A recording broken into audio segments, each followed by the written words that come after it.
মধ্যপ্রাচ্যে কি সত্যিই যুক্তরাষ্ট্রের পূর্ণ নিয়ন্ত্রণ প্রতিষ্ঠিত হয়েছে, নাকি এর পেছনে আছে আরও জটিল কূটনীতি আর শক্তির খেলা? আজকের এই ভিডিওতে এমন কিছু তথ্য জানবেন যা পুরো ঘটনাটাকে নতুনভাবে ভাবতে বাধ্য করবে আপনাকে। আসসালামু আলাইকুম, আপনি দেখছেন বিডি নিউজ রাডার। আমি আছি আপনার সাথে। আজকের আলোচনায় থাকছে ইরান যুক্তরাষ্ট্র উত্তেজনা, হরমুজ প্রণালীর পরিস্থিতি এবং সাম্প্রতিক রাজনৈতিক বক্তব্যের পেছনে বাস্তবতা। ইরানের বিরুদ্ধে যুদ্ধের পর মধ্যপ্রাচ্যে এখন যুক্তরাষ্ট্রের পূর্ণ নিয়ন্ত্রণ প্রতিষ্ঠিত হয়েছে। ওভাল অফিসে এক সংবাদ সম্মেলনে এমনটাই দাবি করেছেন মার্কিন প্রেসিডেন্ট ডোনাল্ড ট্রাম্প। তিনি দাবি করেন, যুক্তরাষ্ট্র ও ইসরায়েলের হামলায় ইরানের নৌবাহিনী পুরোপুরি ধ্বংস হয়ে গেছে এবং এখন তারা ছোট ছোট নৌযানে সীমাবদ্ধ। আর এসব ছোট নৌযানে মার্কিন হামলা যুদ্ধবিরতির লঙ্ঘন নয় বলেও মন্তব্য করেছেন তিনি। মার্কিন প্রেসিডেন্ট আরও বলেন, ভঙ্গুর অর্থনীতির মধ্যে ইরান এখন কোনো মতে টিকে থাকার চেষ্টা করছে। তার মতে তেহরানের এখন আত্মসমর্পণের সাদা পতাকা উড়ানো উচিত। তবে একই সাথে তিনি আবার বলেন, তিনি মানুষ মারতে চান না এবং ইরানের মানুষদের তিনি ভালোভাবে চেনেন। এই বক্তব্যে একদিকে কঠোর হুঁশিয়ারি, অন্যদিকে নরম বার্তা, দুটোই একসাথে দেখা যায়। এর কিছুক্ষণ পরেই সামাজিক মাধ্যমে আরেকটি বড় ঘোষণা দেন ডোনাল্ড ট্রাম্প। ইরানের সঙ্গে আলোচনায় অগ্রগতি হওয়ায় হরমুজ প্রণালীতে প্রজেক্ট ফ্রিডম নামে সামরিক অভিযান স্থগিত করা হয়েছে।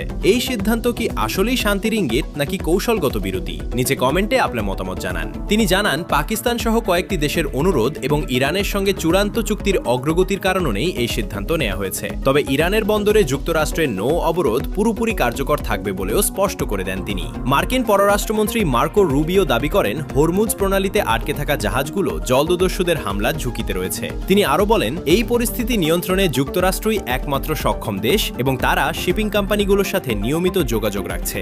অন্যদিকে যুক্তরাষ্ট্রের প্রতিরক্ষা মন্ত্রী পিট হেগসেথ বলেছেন, ইরানের সঙ্গে চলমান যুদ্ধবিরতি এখনো শেষ হয়নি। তবে তিনি হুঁশিয়ারি দেন, হরমুজ প্রণালীতে কোনো বাণিজ্যিক জাহাজ হামলার শিকার হলে ইরানকে ভয়াবহ পরিণতির মুখে পড়তে হবে। এদিকে হরমুজ প্রণালীতে জাহাজ চলাচল নিয়ে পাল্টা হুঁশিয়ারি দিয়েছে ইরানের বিপ্লবী গার্ড বাহিনী।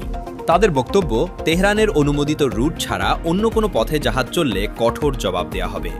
সংযুক্ত আরব আমিরাতকে লক্ষ্য করে হামলার অভিযোগ অস্বীকার করেছে ইরানের পররাষ্ট্র মন্ত্রণালয়। মুখপাত্র ইসমাইল বাগাই জানান, তাদের হামলার একমাত্র লক্ষ্য ছিল যুক্তরাষ্ট্র। ইরানের প্রেসিডেন্ট মাসুদ পেজেশকিয়ান অভিযোগ করেছেন, ওয়াশিংটন একদিকে সর্বোচ্চ চাপ সৃষ্টি করছে, অন্যদিকে আলোচনায় একতরফা শর্ত চাপিয়ে দিতে চাইছে। তার মতে এই দ্বিমুখী অবস্থান বাস্তবসম্মত নয় এবং এতে কার্যকর কোনো সমঝোতা সম্ভব না। যুক্তরাষ্ট্রের এই কৌশল সফল হবে নাকি পরিস্থিতি আরও জটিল হবে? কমেন্টে জানাতে ভুলবেন না। সব মিলিয়ে পরিস্থিতি খুবই সংবেদনশীল। একদিকে সামরিক চাপ, অন্যদিকে কূটনৈতিক আলোচনা, দুইটাই একসাথে চলছে। হরমুজ প্রণালী বিশ্বের জ্বালানি সরবরাহের জন্য অত্যন্ত গুরুত্বপূর্ণ। তাই এখানে যে কোনো উত্তেজনা পুরো বিশ্ব অর্থনীতিতে প্রভাব ফেলতে পারে। এই মুহূর্তে সবচেয়ে বড় প্রশ্ন, এই পরিস্থিতি কি শান্তির দিকে যাবে নাকি নতুন করে সংঘাত শুরু হবে? আজকের ভিডিওতে আমরা দেখলাম ইরান যুক্তরাষ্ট্র উত্তেজনার বর্তমান অবস্থা এবং এর পেছনের বাস্তবতা। ভিডিওটি ভালো লাগলে শেয়ার করুন, সাবস্ক্রাইব করুন বিডি নিউজ রাডার এবং অবশ্যই আপনার মতামত কমেন্টে জানান।